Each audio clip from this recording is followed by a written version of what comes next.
Les exigences en matière d'augmentation des performances, de réduction du bruit, de la pollution et de la consommation qui seront demandées aux futurs moteurs diesel ont conduit à rechercher des solutions dans l'injection directe.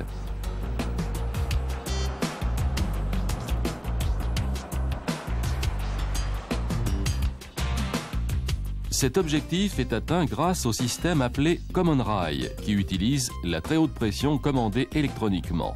La pression est choisie indépendamment du régime moteur.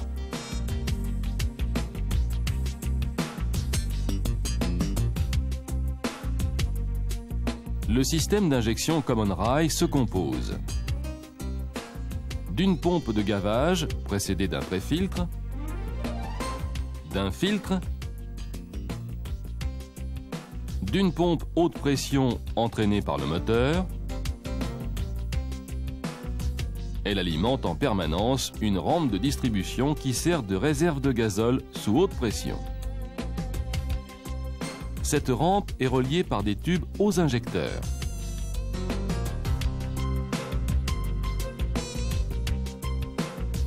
L'ouverture de chaque injecteur est commandée par une électrovanne 2 voies intégrée.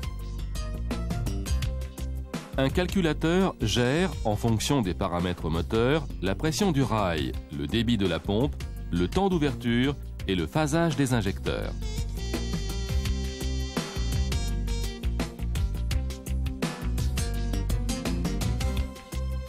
Le système Common Rail permet pour chaque injecteur plusieurs injections sur un cycle moteur avec une haute pression variable.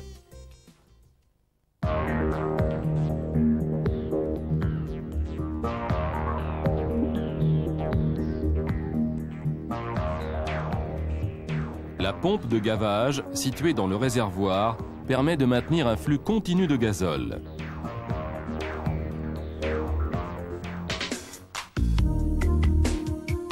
Le filtre à gazole participe activement à la protection du système.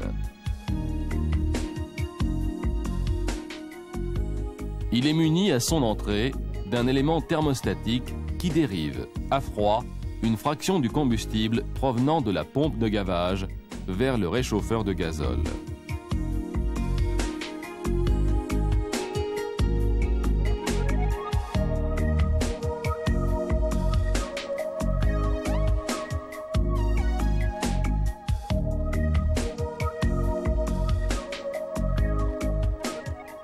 Le réchauffeur est situé dans le boîtier de sortie d'eau sur la culasse. L'élément thermostatique est formé d'une rondelle bilame qui se déforme en fonction de la température du combustible.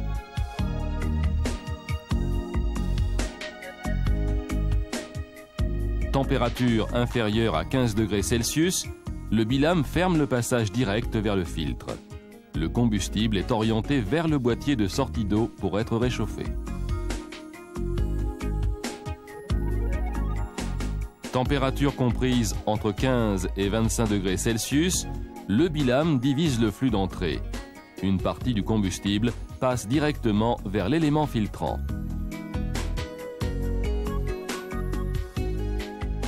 Température supérieure à 25 degrés Celsius, le bilame oriente tout le combustible vers l'élément filtrant.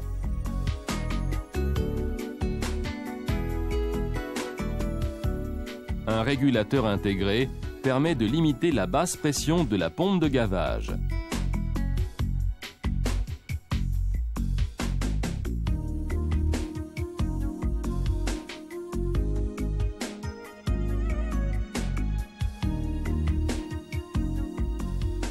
Notons la présence d'un robinet de purge d'eau. Les hautes pressions régnant dans le circuit provoquent un fort échauffement du combustible. Un serpentin métallique placé sur la canalisation de retour le refroidit en amont du réservoir.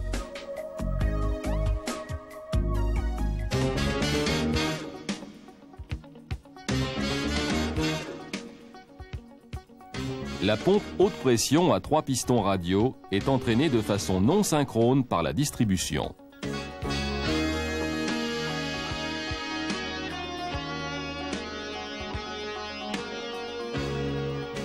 Lorsque le gazole pénètre dans la pompe, il traverse un clapet de sécurité qui gère l'alimentation de la pompe haute pression et sert en priorité à la lubrification et au refroidissement.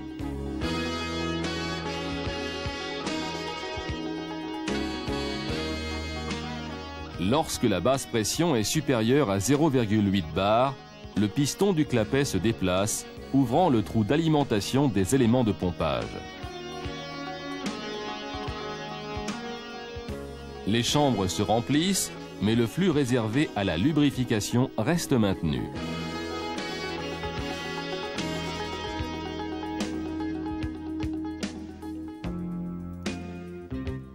Le gazole, mis en pression, se dirige vers la rampe d'alimentation et les injecteurs.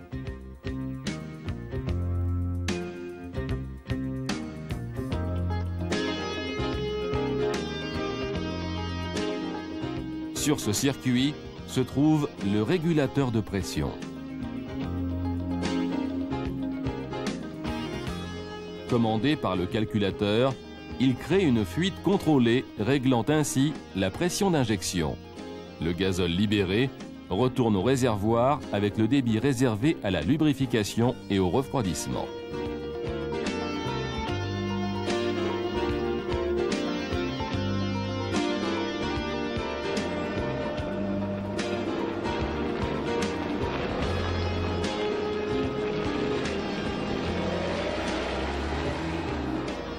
Pour diminuer la puissance absorbée en faible charge, la pompe comporte un système de désactivation d'un piston.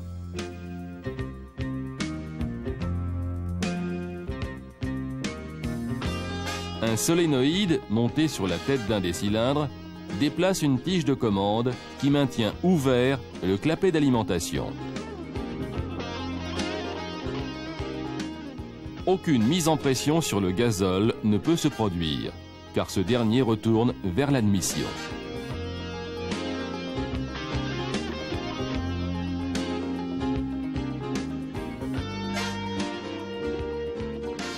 La mise en débit réduit est également utilisée en cas d'incident de fonctionnement.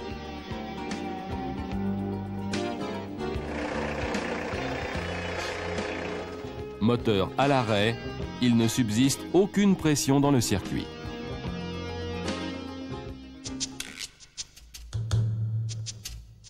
La rampe sert de réserve d'alimentation et d'accumulateur. Elle est en acier forgé et sa capacité est adaptée à la cylindrée du moteur.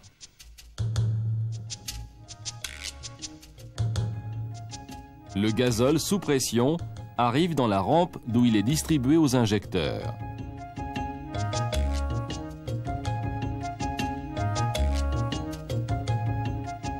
Un capteur de pression et un capteur de température sont situés sur la rampe.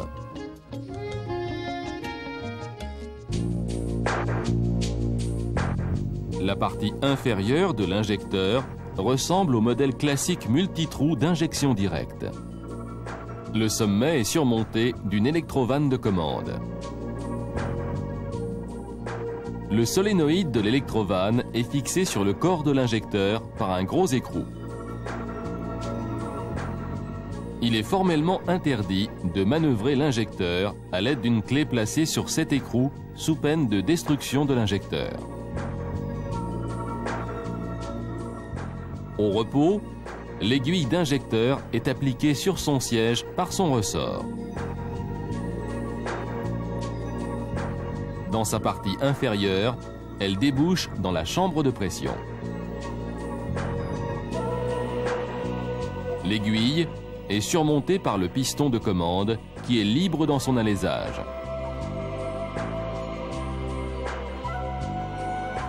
La tête du piston débouche dans une chambre appelée volume de commande. Cette chambre est en liaison avec la rampe d'alimentation au travers d'un calibrage et avec le retour au réservoir par un second calibrage. Ce circuit est fermé par la bille de l'aiguille pilote sur laquelle s'appuie le ressort principal.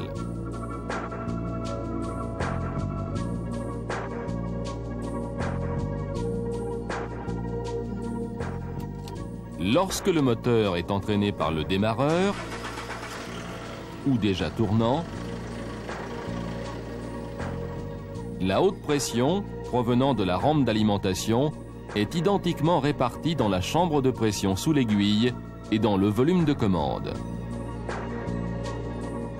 L'injecteur reste fermé.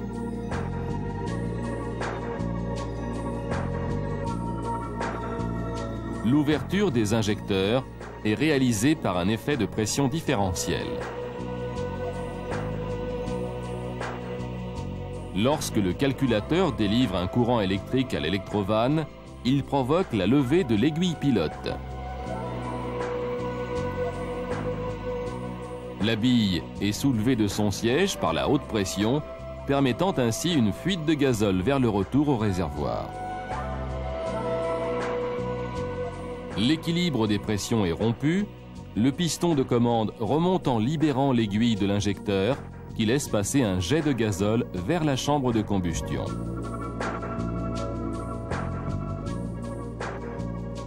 L'injection dure aussi longtemps que le solénoïde reste sous tension.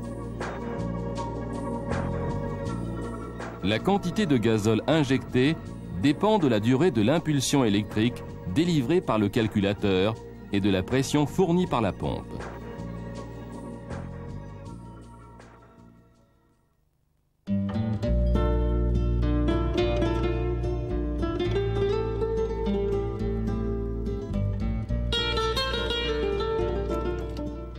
Au démarrage, 2 rotations du moteur sont nécessaires pour que la pompe haute pression fournisse à la rampe commune la pression minimale de 200 bars.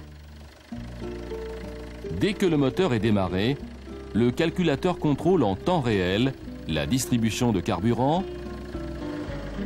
et la synchronisation de l'injection par le courant de commande des injecteurs. Le calculateur note la position du moteur par l'intermédiaire du capteur de point mort haut et de régime moteur,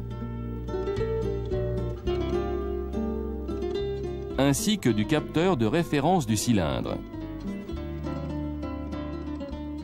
Il prend également en compte les indications des capteurs de position de la pédale d'accélérateur, de température d'eau, de température gazole, de haute pression gazole. D'autres capteurs peuvent être pris en compte pour permettre au calculateur de déterminer le débit à injecter.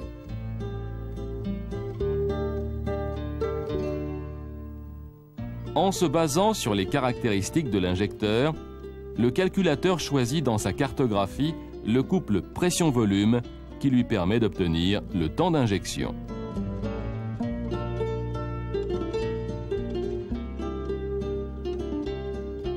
Le calculateur possède également en mémoire la cartographie des pressions. Il modifie au fur et à mesure des besoins la haute pression par action sur le régulateur de pompe.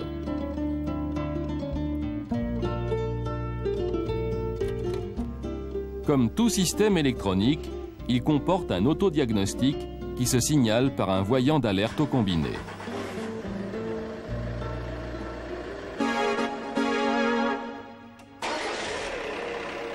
Sur le diesel à injection directe classique, le bruit représente un des inconvénients. Le gazole introduit dans le cylindre ne s'enflamme pas immédiatement. C'est le délai d'inflammation. Une grosse quantité de gazole est déjà présente lorsque l'inflammation se produit, provoquant une montée soudaine de la pression et une forte élévation du bruit.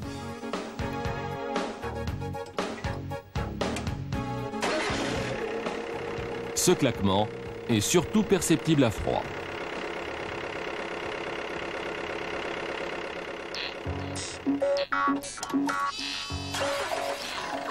Le système Common Rail permet d'écourter ce délai d'inflammation, donc d'élévation du bruit.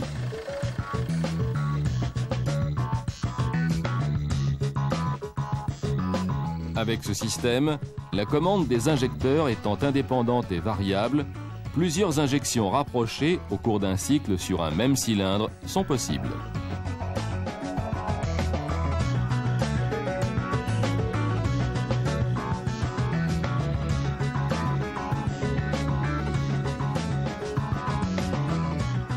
L'injection pilote, déclenchée avant l'injection principale, provoque le préconditionnement de la chambre de combustion sur les plans température et pression, ce qui permet de réduire le délai d'inflammation. La combustion devient plus douce et plus complète et la montée en pression moins brutale, donc plus silencieuse.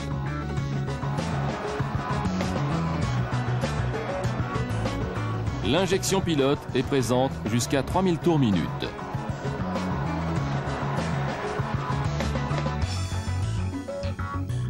Ces moteurs diesel de nouvelle génération, parmi les plus propres de leur catégorie, possèdent d'importantes capacités d'évolution à brève échéance.